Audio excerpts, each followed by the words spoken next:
Shalom pemirsa CBN Indonesia dimanapun Anda berada. Senang sekali kita boleh bertemu kembali dalam acara pembacaan buku bersama Tuhan di waktu fajar. Melalui buku ini kita diingatkan kembali bahwa pada hari yang mulia ketika Yesus datang untuk mengklaim miliknya, kita yang menunggu Tuhan akan disambutnya dengan tangan yang terbuka kehadiratnya.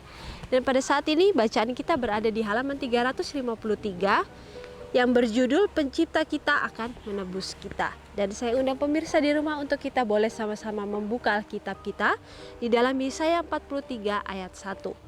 Tetapi sekarang beginilah firman Tuhan yang menciptakan engkau, hai Yakub, yang membentuk engkau, hai Israel. Janganlah takut, sebab aku telah menebus engkau. Aku telah memanggil engkau dengan namamu. Engkau ini kepunyaanku. Dan kita masuk dalam pokok pembacaannya. Sementara gembala itu menuntun kawanan dombanya melalui bukit-bukit yang berbatu-batu, melalui hutan dan jurang yang berbahaya, ke pelosok-pelosok yang berumput di tepi sungai, ketika ia menjaga domba-domba itu di gunung-gunung sepanjang malam yang sepi, melindunginya dari perampok, merawat yang sakit, dan dengan lemah lembut, hidupnya menjadi satu dengan domba-domba itu.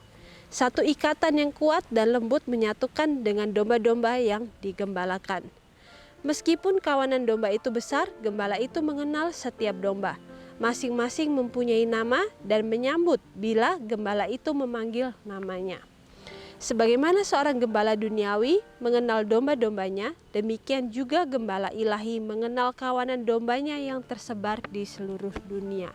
Jadi bagaimana begitu indah firman Tuhan ini memberikan contoh kepada kita tentang seorang gembala yang mengenal betul setiap kawanan daripada dombanya itu. Dan di sini dikatakan gembala itu seringkali harus menuntun domba-domba itu melewati bukit-bukit yang berbatu, melewati hutan, jurang yang berbahaya, ke pelosok-pelosok yang berumput di tepi sungai. Jadi bagaimana gembala itu selalu menginginkan yang terbaik untuk domba-dombanya. Ia tidak pernah meninggalkan domba-dombanya sendirian. Bahkan dikatakan ketika ada perampok, ia akan berusaha untuk melindungi domba-dombanya itu sehingga domba-dombanya ini mempunyai keamanan dan kenyamanan. Begitu pula ketika ada yang sakit, dikatakan dengan lemah lembut gembala itu akan berusaha untuk merawat dombanya yang sakit ini sehingga ketika pulih nanti dia akan bersatu kembali dengan kawanan yang sehat-sehat itu. Lalu juga dikatakan bahwa suatu ikatan yang kuat dan lembut menyatukan domba-domba itu dengan gembalanya. Jadi kita tahu bahwa seringkali Tuhan itu memakai perumpamaan seorang gembala dengan domba-dombanya. Dan kita tahu bahwa seringkali diceritakan ada satu gembala yang mempunyai banyak ekor domba yang ia gembalakan. Dan ketika satu daripada kawanan domba itu ada yang hilang, maka ia akan meninggalkan kawanan yang lainnya ini untuk mencari satu domba yang hilang ini. Jadi bagaimana di sini menyatakan bahwa satu ekor domba pun itu sangat berharga di mata sang gembala, dan ia tidak akan pernah meninggalkan dombanya itu untuk tetap berjalan dan menggembalakan domba-domba yang lain. Jadi bagaimana itu adalah janji daripada Tuhan juga bahwa ia tidak pernah meninggalkan kita. Ia selalu ada bagi kita. Bahkan ketika kita ini adalah domba yang nakal, kita seringkali mencari jalan kita sendiri. Tetapi Tuhan itu selalu berusaha untuk mendapatkan kita kembali dan selalu berusaha untuk membawa kita kembali kepada kawanan domba itu. Dan di sini apakah kita mau menjadi domba yang hilang itu terus, ataukah kita mau merasakan kasih Tuhan itu, bagaimana kita yang hilang ini akhirnya dicari, ditemukan olehnya, dan akhirnya kita dibawa kembali. Jadi bagaimana itu adalah sebuah teguran dan sebuah janji juga daripada Tuhan untuk kita masing-masing. Dan begitu pula ketika kita merasakan mungkin kita sedang dalam kondisi yang tidak baik, kita harus ingat bahwa seperti gembala selalu berusaha untuk merawat domba-dombanya itu dengan lemah lembut, kita juga mempunyai seorang gembala yang sejati. Ia tidak akan meninggalkan kita dan ia akan selalu berusaha untuk membalut luka kita, membalut hati kita yang mungkin saat ini sedang berduka ataupun sedang sedih. Dan di saat itulah kita akhirnya akan mempunyai sebuah pengharapan kembali. Lalu di sini juga dikatakan bahwa meskipun kawanan domba itu besar, gembala itu mengenal setiap dombanya. Bahkan dikatakan setiap nama domba itu dipanggil, maka ia akan menyambut akan suara gembala itu. Dan ini juga adalah pelajaran bagi kita. Apakah kita mengenal siapa gembala kita itu?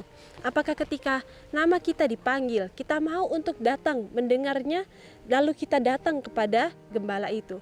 Ataukah kita hanya mau masa bodoh saja dan kita tahu bahwa itu bukanlah karakter daripada domba? Karena domba itu pasti akan datang ketika ia dipanggil oleh gembalanya. Lalu di sini juga dikatakan bahwa sebagaimana gembala duniawi mengenal domba-dombanya, demikian juga gembala ilahi mengenal kawanan dombanya yang tersebar di seluruh dunia.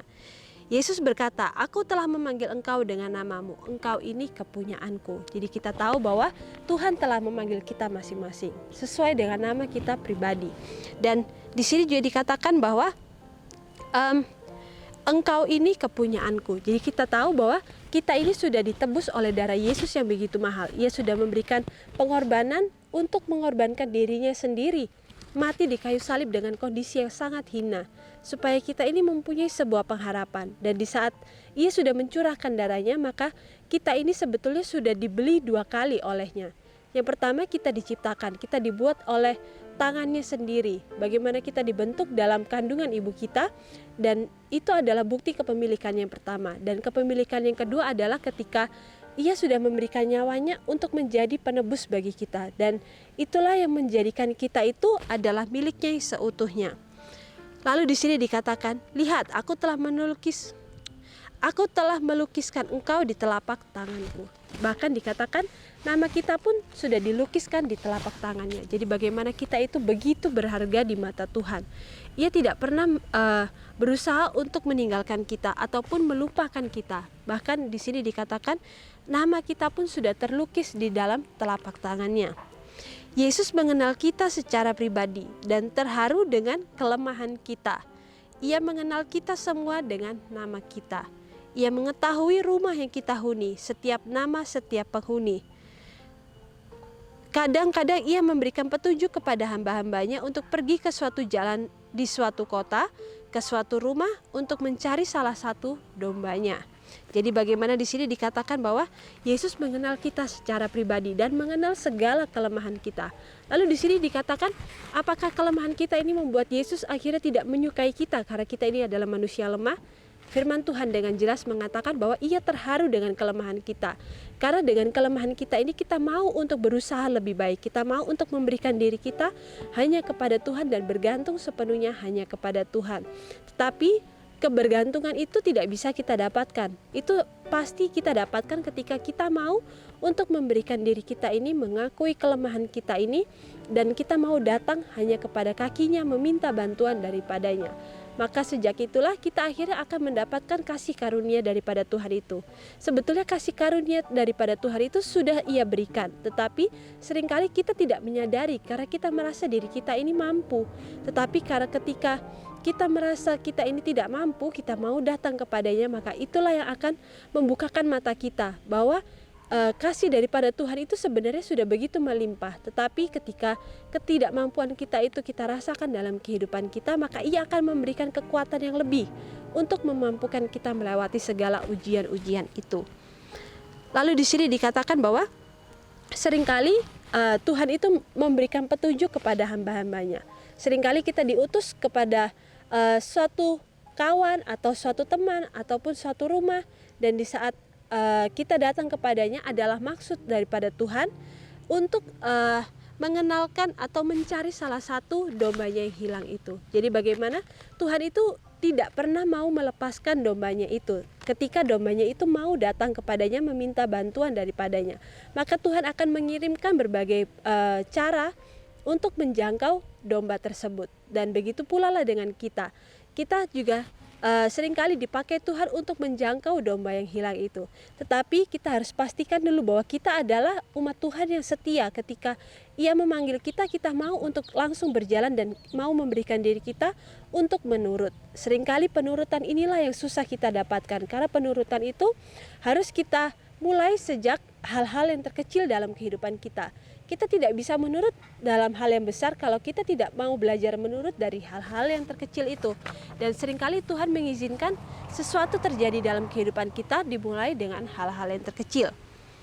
Setiap jiwa dikenal benar oleh Yesus, seolah-olah bagi Dia sajalah satu-satunya juru selamat sudah mati. Kesedihan setiap orang mengharukan hatinya.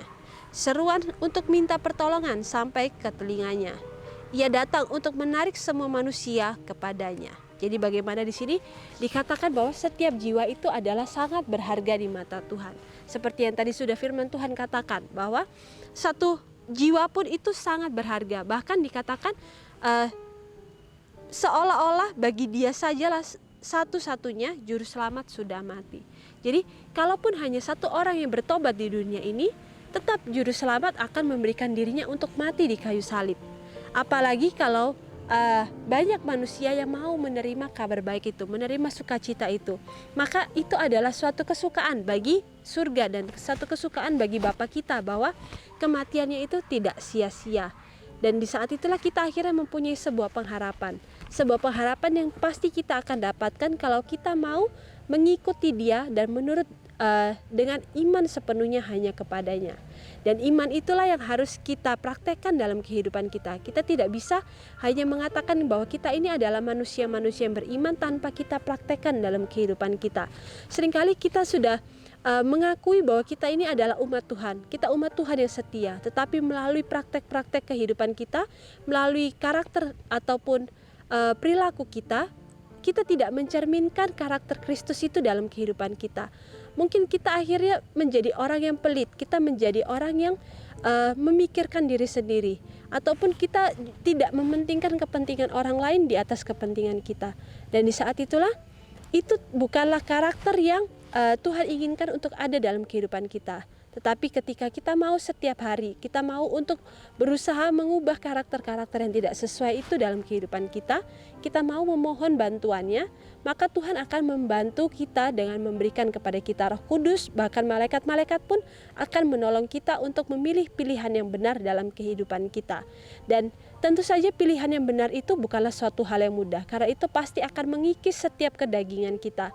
Tetapi ketika kita berusaha mau setiap hari demi hari memberikan pilihan yang benar itu dalam kehidupan kita, maka akan lebih mudah untuk kita memilih pilihan yang benar di hari-hari yang selanjutnya. Dan di saat kita mau untuk memilih pilihan yang benar itu, maka akhirnya kita akan terbiasa dalam kehidupan kita.